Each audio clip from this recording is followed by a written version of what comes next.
เอาแล้วพี่น้องบ่แม่นบ่จ้ะลางแรกหุ้ยนั่นจุนดิดออกเห็นบ่นี่ๆๆพี่น้องเอ้ยเอาอีกแล้วนี่ๆๆบ่แม่นจังซี่จังซั่นเด้อนี่บ่ติดอีกแล้วพี่น้องเอ้ยลางแรกใส่อยู่นี่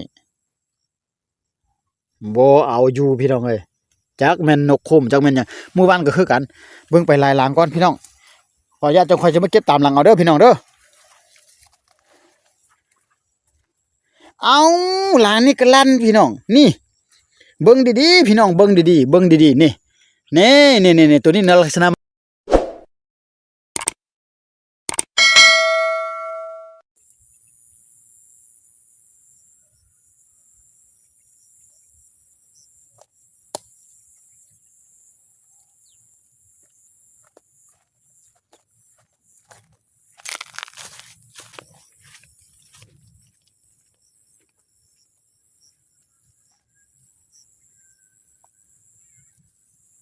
ถ้าสบายดียามแล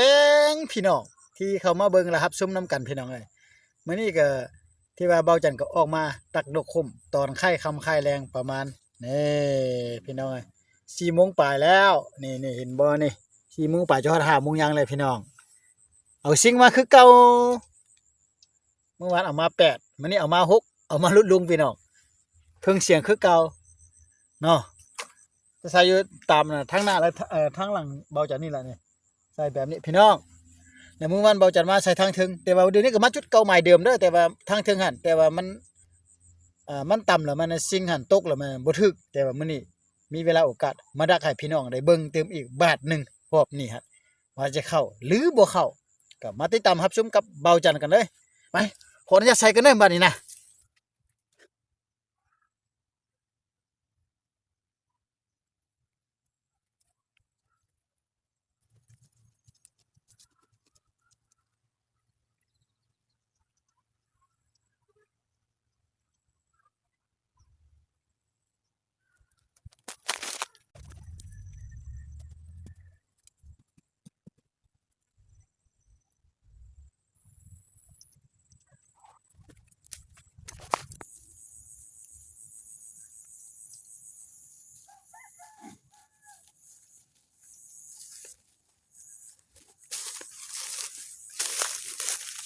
เอาสบายดีพี่น้องเดี๋ยวนี้ก็จะพาพี่น้องไปยาม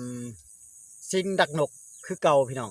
หลังจากยางเข้ามาหากล้องเบาจันตั้งกล้องไว้แล้วยางเข้ามาหาเดี๋ยวจะพาพี่น้องไปเบิ่งพี่น้องเอ้ยก็ได้เวลาที่ว่าสมควรที่ว่ายามกันแล้วพี่น้องจะมานเบิ่งบ่มานก็ไปรอติดตามแล้วครับชมกับเบาจันเนาะการหาอยู่หากินกับบางเทื่อก็มีมานบางเทื่อก็บ่มานก็ขอโทษอภัยเนาะคันบ่มานเนาะพี่น้องเนาะคันว่ามานก็จะเป็นการดีพี่น้องเอ้ยเฮาก็พอได้อยู่ได้กินหั่นนะไปพี่น้องบ่หลายยายห่างจะพาพี่น้องไปเบิ่งก่อนมานบ่ใส่ไว้6หลังพี่น้องเนาะสุดแล้วใส่ทางเทิงเดี๋ยวนี้ใส่ทางลมนี่นะไปเบิ่งนํกันว่าสิติดบ่หรือบ่ติดก็ไปรอติดตามรับชมนํกันลุยไปเลยพาพี่น้องย่างเข้าไปเบิ่งก่อนพี่น้องเอ้ยสิติดบ่นี่ใส่อยู่นี่แหละนี่ใส่อยู่ตามทางนี่ย่างเข้าไปนี่เส้นทางงัวควายดอกนี่ก็ได้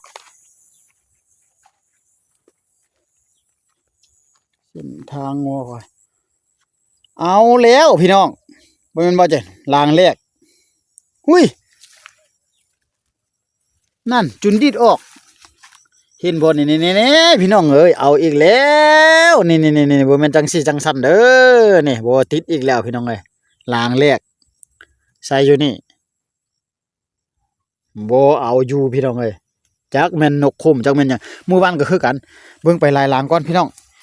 ขออนุญาตจังค่อยจะมาเก็บตามหลังเอาเด้อพี่น้องเด้อเอาลางนี่ก็ลั่นพี่น้องนี่เบิ่งดีๆพี่น้องเบิ่งดีๆเบิ่งดีๆนี่ตัวนี้ลักษณะมันมาทางพุ่นเนาะมันมาแล้วมาต่ำใส่ตัวนี้พี่น้องนี่เอาพี่น้องนี่เป็นหยังบ่เสียดายบ่พี่น้องมันคือว่าเป็นบุญมันบ่ติดพี่น้องเอ้ยอ้าวนี่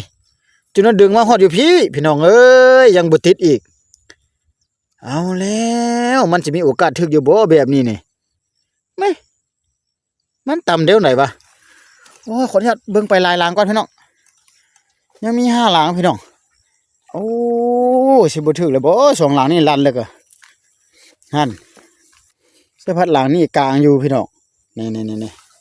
เบิ่งหลังนี่บ่ถึกพี่น้องเอ้ยยังกลางคือเก่าเด้อโตไปนี่เครื่องเสียงนี่เครื่องเสียงเบาจันป้าอยู่ถึงนี่พี่นะพี่น้องดับแล้วเครื่องเสียงก็ได้เสียงก็บ่ดังละหลังนี่ก็บ่ลั่นนี่เห็นบ่ได้ลั่นได้พี่น้องบ่ได้ถึกอีกเมื่อวานหั่นเบาจันมาใส่อยู่ถึงหั่นนี่จากน่ะบ่นะต้นไม้ใหญ่พี่น้องข้างต้นไม้ใหญ่กลายมาหน่อยนึงใส่อยู่หั่นมาแต่มื้อนี้เบาจันยับย้ายใส่ช่วยมาทางนี้แต่ยังคือเก่าตายเวียเข้าไปทางนี้สองหลังพี่น้องเอานี่หลังนี่สิพัดโบลันนั่นเอ้ยกลางคือเก่าเด้อหลังนี่ก็ได้โอ้บ่มีโอกาสพี่น้องเอ้ยเมื่อวานก็ลั่นคือกันก็นกคุ้มมีอยู่เนาะแสดงว่านี่อยู่นี่หลังนึงพี่น้องนี่โบลันนี่เอ้ยแสดงว่าบ่จันว่านกคุ้มมีแต่ว่าฮักบ่ติดซื่อๆเด้อพี่น้องเด้อบ่แม่นว่าจังซี่ซั่นบรรยากาศก็ตอนค่ำค่ายแรงประมาณ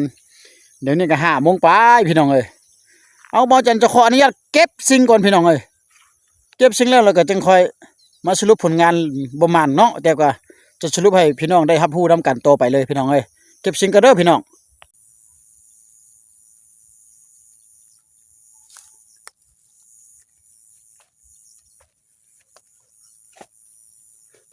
เอาสบายดีพี่น้องหลังจากเก็บสิ่งดักนกคมออกมาแล้วก็จะได้มาสรุปผลงานได้พี่น้องเอ้ยมานบ่มานก็พี่น้องคิดเบิ่งช่วยเบาจันได้ดูเมื่อวานก็มาแล้วก็ลั่น1 หลังแต่บ่อยู่บ่ได้แต่มื้อนี้ลั่น2 หลังนึงสิ่งดักนี่จนกูนไปเหลือเบิ่งหนึงแต่ว่าเบิ่งหนึงตัวหนึงหั่นแม่นต่ำจนเอาบ่อยู่ก็คิดเสียดายอยู่ได้พี่น้องคิดเสียดายอยู่มื้อนี้ก็มาสรุปนี่สิ่ง6 หลังคือเก่าได้นี่6เมื่อวานน่ะ8 หลังแต่ว่าใส่7 หลังแต่มื้อนี้น่ะ6 หลังใส่หมดก็ยังบ่ติดพี่น้องอ่ะขอโทษอภัยอันนี้เนี่ยว่าจังก็คิดเสียดายอยู่พี่น้องเอ้ยมันจะมาแก้มือใหม่กี่ก่อนพี่น้องมันมีอยู่พี่น้องแต่มันเป็นจังไดมันต่ำสิ่งเป็นน้ำสิ่งบ่สิ่งมันก็บ่ได้ยังบ่ได้ขาดบ่ได้ปวดหยังนะยังดีๆอยู่นะพี่น้องก็ยังดีอยู่แต่ว่ามีแต่8 หลังทั้งหมดก็10 หลังแหละแต่ว่า2 หลังมันเสียแล้วพี่น้องไปดักแล้วมันตกอยู่ใส่ก็บ่จักโอ้ยขอโทษอภัยพี่น้องบ่สร้างสิว่าเนาะพี่น้องเอ้ยกินแต่หอยต่ำหอยสิงตกเท่านั้นเด้อพี่น้องเด้อก็มาฝากมาต้นกันซ้ำนี้แหละพี่น้องเอ้ยก็บ่มานเนาะก็หาอยู่หากินยังว่าจะประมาณนี้แหละพี่น้องเพราะว่าอาศัยธรรมชาติเด้คันว่าดวงดีก็มานดวงเที่ยวบ่ให้ก็เที่ว่าเอาบ่อยู่จังซี่ล่ะพี่น้องเอาเป็นจังได๋ก็ขอลาพระจากก่อนพี่น้องเอ้ยฝากไลค์ฝากแชร์ฝากติดตามให้เว้าจังได๋เด้อเว้าจังก็จะกลับเฮือนละค่ำอีกคือเก่าพี่น้องไปกลับแล้วพี่น้องเอ้ยอย่าลืมกดไลค์กดแชร์